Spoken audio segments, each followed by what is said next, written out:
రాత్రికి ₹1,00,00,000 అప్పు కావాలి చూడు.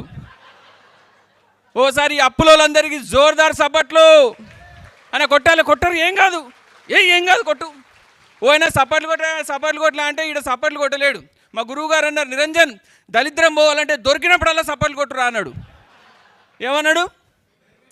దొరికినప్పుడల్లా కొట్టుమన్నాడు. ఇక దొరికిందేమోక నన్ను పట్టి పీడిస్తున్నటువంటి భయంకరమైనటువంటి రోగం ఏంది అంటే కరోనా తర్వాత ఈ దళిద్రమే. హలో, ఎస్ఆర్ నో?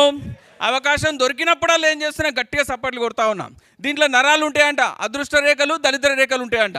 దీన్ని బాగా క్లాప్స్ కొడితే ఏమైతాయంట, దళిద్ర రేఖలు పోతాయంట. ఓడు మీటింగ్లు విన్నాడు బాగా, కానీ సపట్లే కొట్టలేడు. ఏమైందేమో మీటింగ్లు అస్సలు కొట్టలేడు. అమ్మ తోడు నేను జిందగీలో కొట్టనని కూర్చున్నాడు. అయితే ఇంటికి పోయిండు. రాత్రికి ఇంటికి పోగానే అలా భార్య కహాని షురు చేసింది. ఏమయ్యో పిల్లల ఫీజు కట్టినావా అన్నది, ఇంటికి రాయి కట్టినావా అన్నది. హలో, ఎస్ఆర్ నో? ఇక ఈడేమనుకుంటే ఈ దళిద్రం పోవాలంటే ఏం చేయాలనుకున్నాడు, ఇంటికి